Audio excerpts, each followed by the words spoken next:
व्याप्य व्यापक भाव तत्स्वरूप में ही होता है, अतत्स्वरूप में नहीं। व्याप्य व्यापक भाव के बिना कर्ता कर्म भाविकी भी कैसे बन सकता है? तात्पर्य यह है कि व्याप्य व्यापक भाव के बिना कर्ता कर्म भाव नहीं बन सकता। यहाँ तक तो बात बहुत स्पष्ट पहले ही हो गई।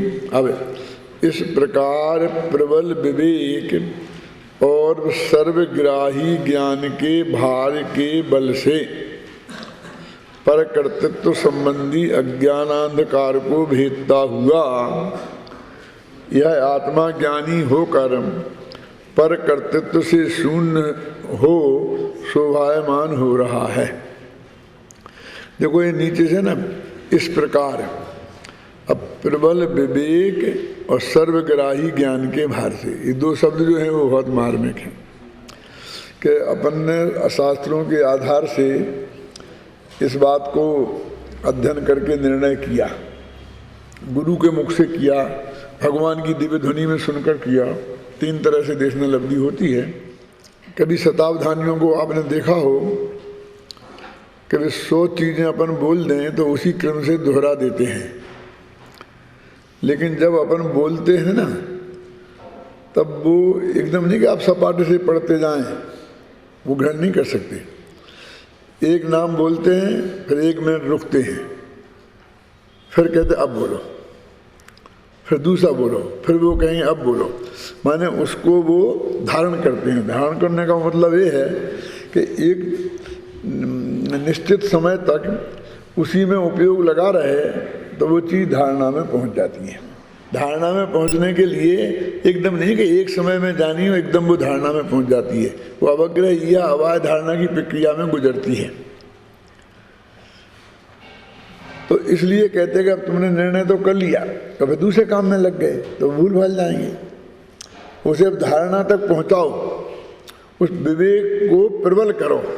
विवेक माने भेद विज्ञान, विवेक भेद विज्ञान माने पर पदार्थों का मैं कर्ता भोक्ता नहीं हूँ। कर्ता कर्म अधिकार में तो यही लो, वैसे जीवाधिकार भी शामिल कर लो तो ये मैं नहीं हूँ, ये मेरे नहीं है, मैं इनका कर्ता भोक्ता नहीं हूँ।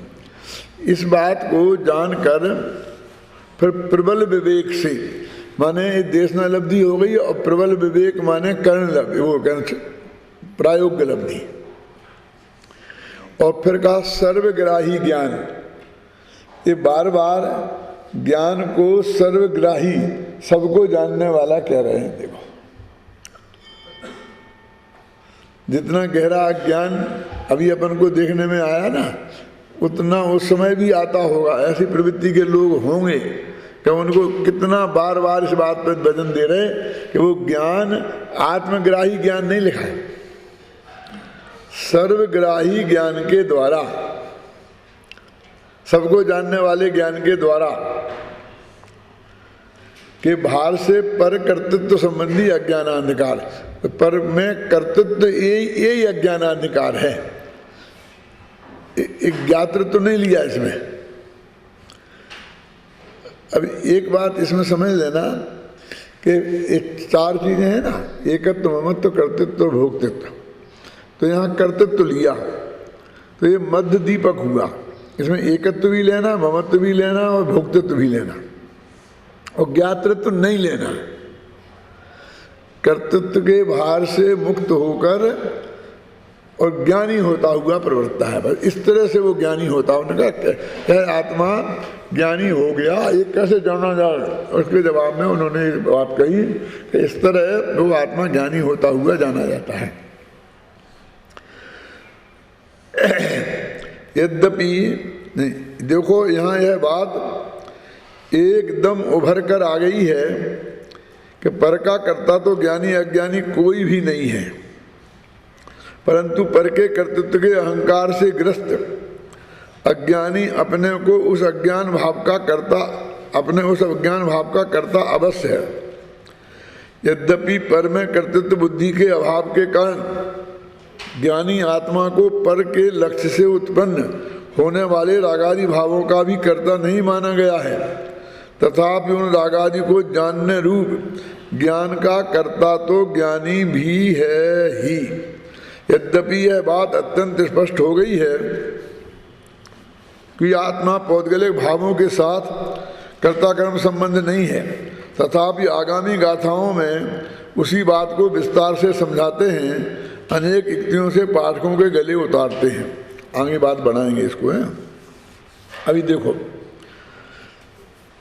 3 पॉइंट को बिल्कुल दिमाग में रख लो तो समझ लो कि पूरे प्रकरण का ही भाव हमारे ख्याल में आ गया। पहला पॉइंट ये है कि कोई भी आत्मा है, चाहे वो ज्ञानी हो चाहे वो अज्ञानी है, निगोद से लेके मोक्ष तक का, परद्रव्य का कर्ता तो वो है ही नहीं। और परद्रव्य का कर्ता जहाँ भी आगम में कहा गया हो उसे उपचरित और अनुपचरित असद्भूत व्यवहार न्याय का कथन समझना चाहिए। उपचरित में आएगा स्त्री पुत्र मकान जायदाद रुपया पैसा नगर देश गुनिया इनमें, और अनुपचरित में शरीर आ जाएगा। तो शरीर और इन सबका कर्ता जहाँ आत्मा को कहा गया हो वो असद्भूत व्यवहार न्याय का कथन है। और असद्भूत व्यवहार न्याय का कथन सत्यार्थ नहीं होता है, उसका वजन बहुत कम है। जिनागम में ऐसा लगा बहुत वर्णन है उसका, क्योंकि चारों अनुयोग सब उस पर ही खड़े हैं। प्रथम अनुयोग देखो तो सारा वर्णन तो पुण्य पाप का ही उदय के अनुसार है ना, तो पुण्य के उदय से और पाप के उदय से जो संयोग मिले और उन संयोग ये मेरे हैं, मैं इनका हूँ, मैं इनका करता हूँ, मैं भोगता हूँ। चक्रवर्ती के वैभव का वर्णन है क्या नहीं, कि उनकी इतनी पत्नियाँ थी, इतने पुत्र थे, इतना ये थे, इतना रुपया था, इतना पैसा था, तो उनका था ऐसा बता रहे ना। और यहाँ आप कह रहे कि नहीं है, नहीं है उनका।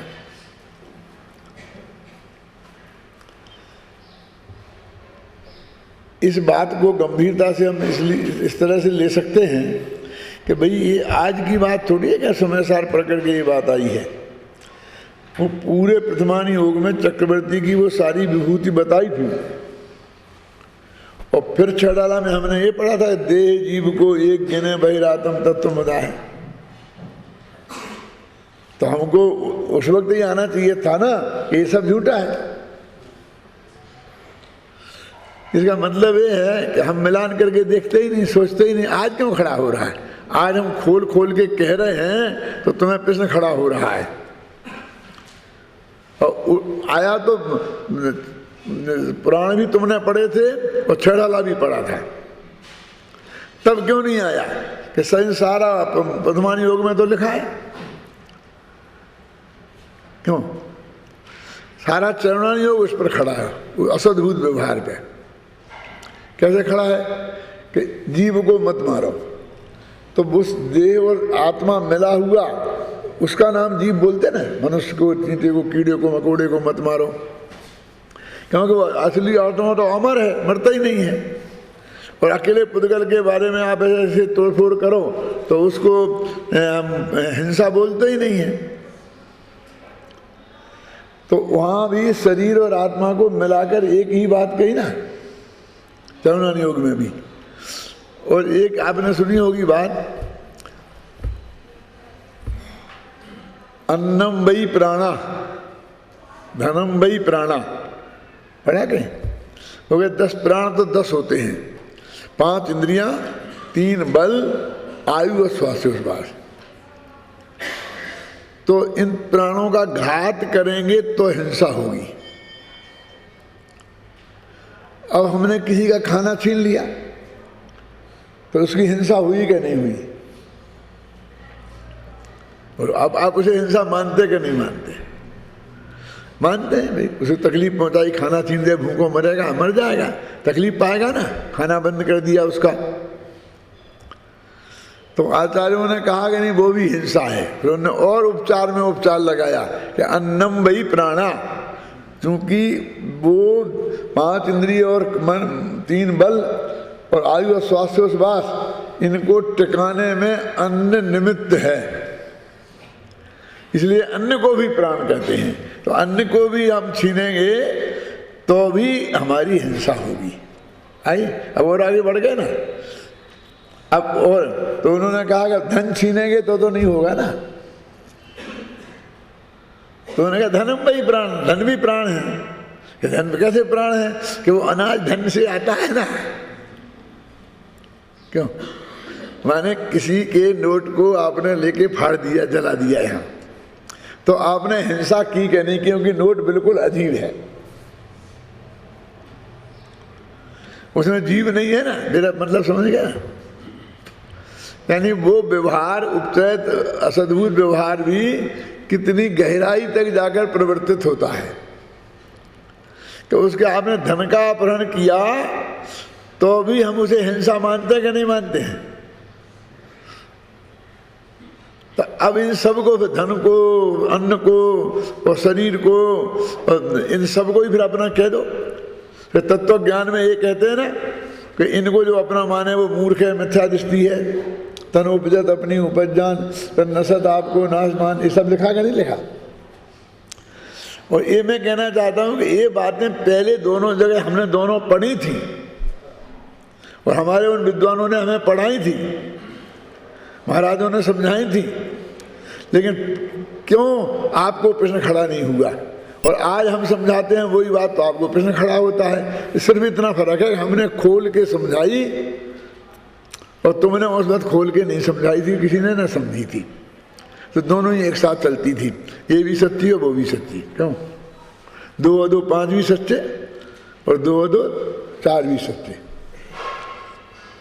कैसा हमारा स्वाध्याय था, हमको इस पर खेद होना चाहिए। इस पर खेद नहीं होकर जो समझाते हैं उनका गला पकड़ने की इच्छा होती है। कैसी बुद्धि है कि हमारे इतने प्रयासों के बाद भी समझ में नहीं आई थी और वो आज समझा रहा है और हमारे ख्याल में आ रही है, तो उसे तो अनंत उपकार मानना चाहिए ना अंदर से। उस आवाज को आप बंद करना चाहते हैं। देखो आ गया ना,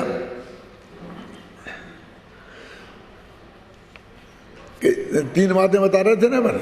एक तो एक परद्रव्य का कर्ता किसी कीमत पर नहीं है। यद्यपि परद्रव्य के कर्तृत्व के कथन के आधार पर कौन कौन से अनुयोग खड़े हुए हैं? प्रथमानुयोग और चरणानुयोग। अब कर्मानुयोग भी उसी पे खड़ा हुआ है। निमित्त निमित्त संबंध बताता है ना, इस कर्म के उदय से जो होगा तो ये कर्म करता है। क्रोध नामक कर्म ने गुस्सा कराया, तो क्रोध कर्म तो कारमान वगैरह का कार्य है और क्रोध आत्मा में हुआ है। वहां भी एक देव दूसरे देव का कर्ता बता रहे कि नहीं बता रहे? तो ये तीनों अनुयोग इसी से भरे पड़े हैं। और अध्यात्म की बात आई तो उसे कोई पढ़ता नहीं था। अब द्रव्यानुयोग में जाएंगे तो जिसमें जो हम जो तत्वासूत्र जैसे ग्रंथ हैं द्रव्यानुयोग के, उनमें भी ऐसी ऐसी बातें हैं। संसारण त्रस स्थावरा है कि नहीं? संसारणु मुक्ताश्च दीव 2 प्रकार के। अब उसमें जो अध्यात्म वाला अंश है, ये वेद विज्ञान की चर्चा तो सिर्फ उसमें है कि ये मैं नहीं हूं, ये मेरे नहीं है, मैं इनका कर्ता नहीं हूं, मैं इनका भोक्ता नहीं हूं, मेरे और इनके बीच में अत्यंता भाव के वज्र की दीवार है। और वो भी हमने पढ़ी थी, कम से कम 6 डाला तो पढ़ी थी ना। इसलिए मैं 6 डाला का बार बार नाम लेता हूं कि मोक्ष मार्ग प्रकाशक भी कम लोगों ने पढ़ा, उतना नहीं, इतना 6 डाला पढ़ा।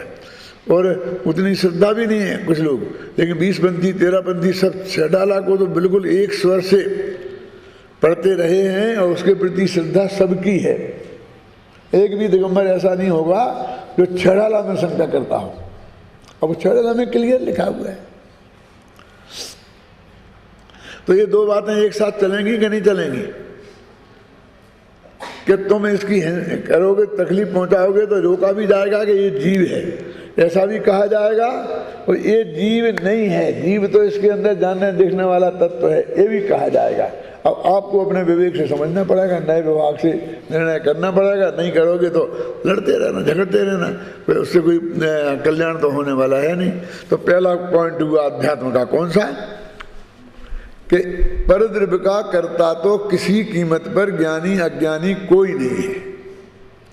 ये वज्र की दीवार खड़ी कर दो इसको एक, जैसे वो टीवी पे करते हैं ना अमिताभ बच्चन का, इसे लॉक कर दो, मैंने इसे लॉक कर दो, अब लॉक कर दो मैंने, अब इसमें बदला बदली का विचार विमर्श के लिए द्वारा इस केस को नहीं खोलेंगे। अब ये कहते हैं कि जो परद्रव्य का कर्ता ज्ञानी अज्ञानी कोई नहीं है। अब परद्रव्य करने का जो राग है,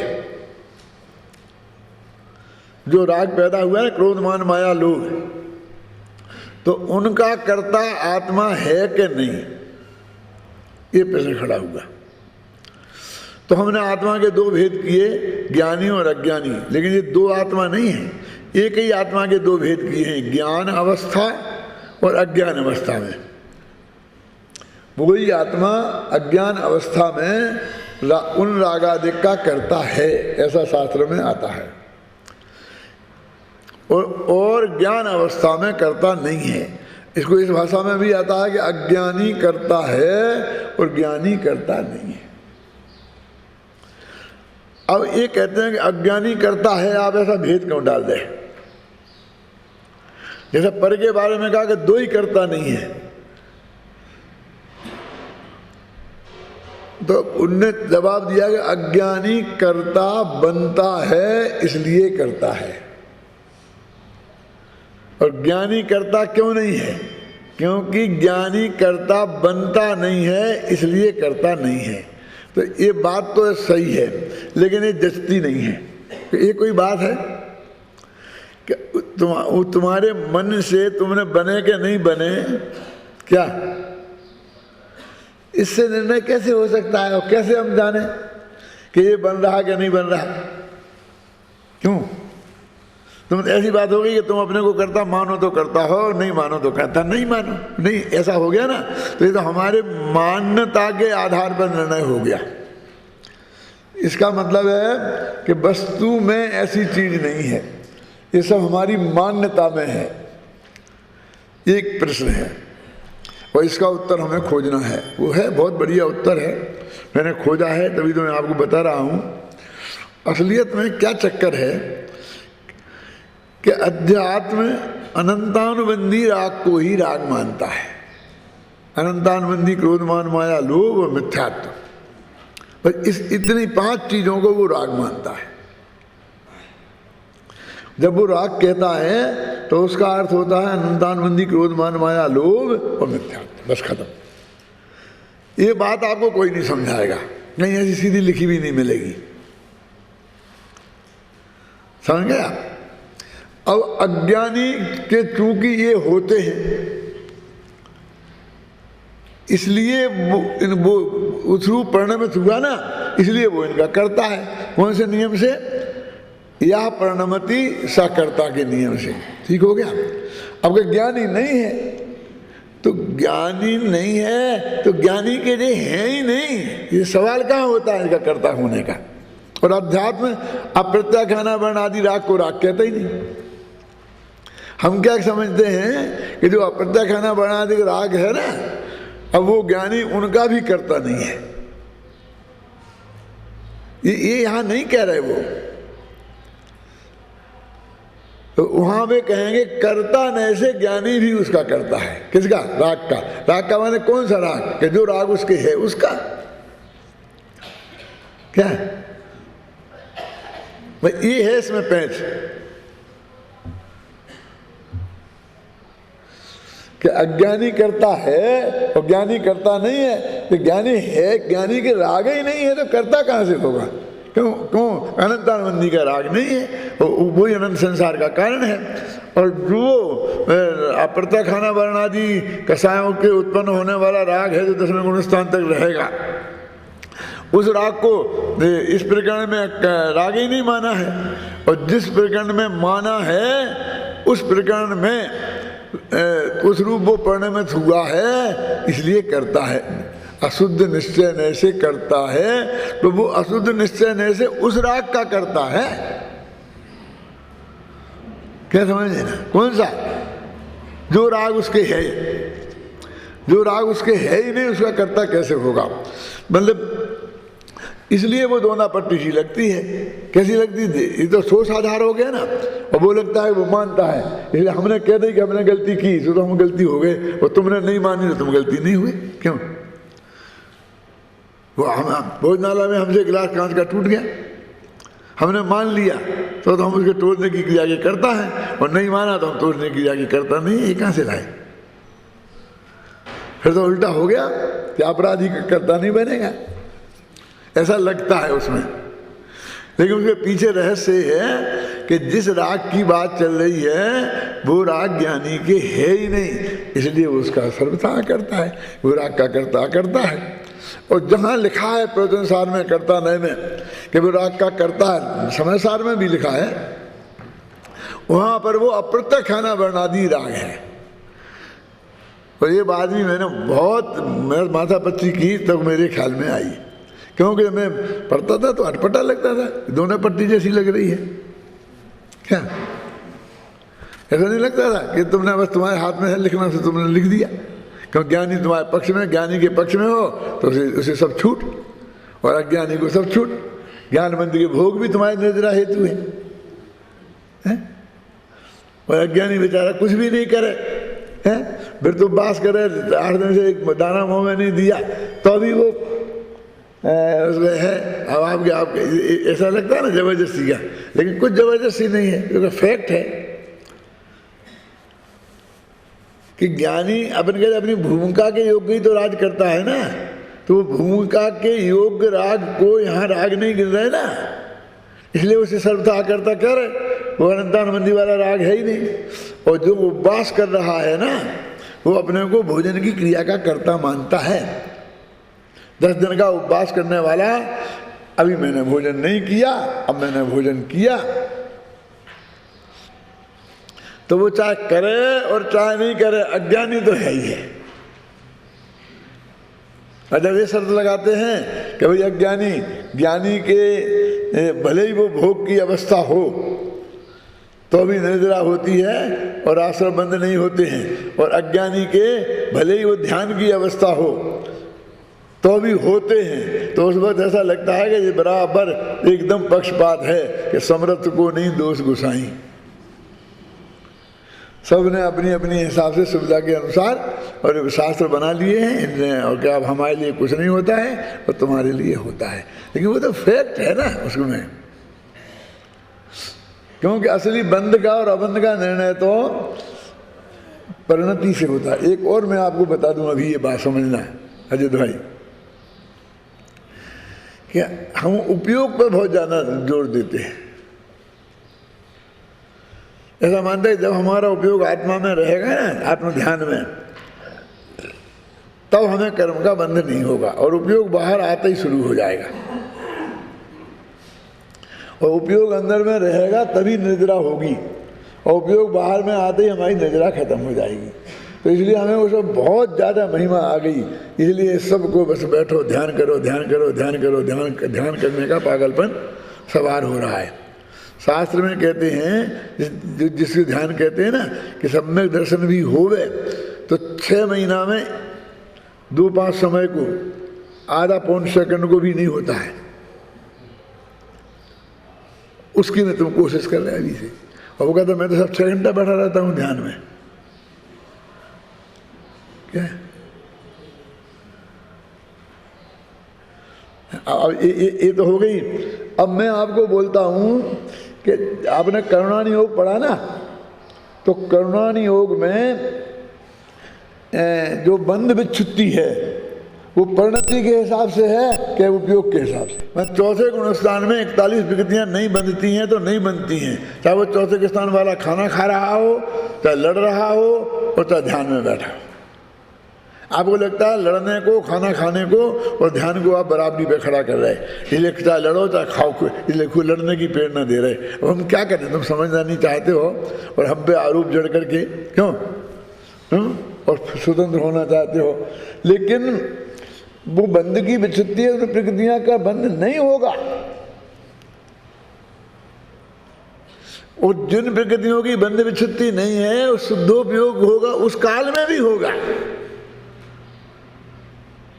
जैसे कुछ निरंतर बंधी प्रक्रियाँ हैं ना, आयु वगैरह, तो वो बनती रहेंगी कि नहीं तुम्हारा उपयोग के काल में भी। क्यों कि परिणति में जितना राग विद्यमान है वो अपना काम थोड़ी बंद कर देगा। तो सारा हिसाब किताब तो परिणति के हिसाब से होगा। हमने उपयोग को मान लिया तो उस ध्यान को मैं उपयोग समझते हो, मैंने 24 घंटा ऐसे समझते हम भ्रष्ट हो रहे हैं। सुबह से शाम तक जो अपनी प्रक्रिया में चल रहे हैं, भरत चक्रवर्ती युद्ध करते समय भी आपको भ्रष्ट दिख रहे थे वो हैं। और मारीच बैठा था क्योंकि भगवान उनके समूह शरण में, तो हमको वहाँ धर्मात्मा दिख रहा था। लेकिन मारीच तो हमने अब शास्त्र में पढ़ लिया कि ये भ्रष्ट होने वाला है, इसलिए अब धर्मात्मा दिखने लग गया। लेकिन आपको शास्त्र में नहीं लिखा होता, उसके बारे में कोई कमेंट्स नहीं होता। और फिर मारीच को आप ऋषभदेव के साथ दीक्षा लेते देखते, फिर उन्हीं के साथ रहते देखते, तो आप बहुत धर्मात्मा मानते और भरत चक्रवर्ती को 1000 गालियां देते और मारीच के भगवान की जैसी पूजा करते। वो तो देवशास्त्र गुरु में शामिल हो जाता ना,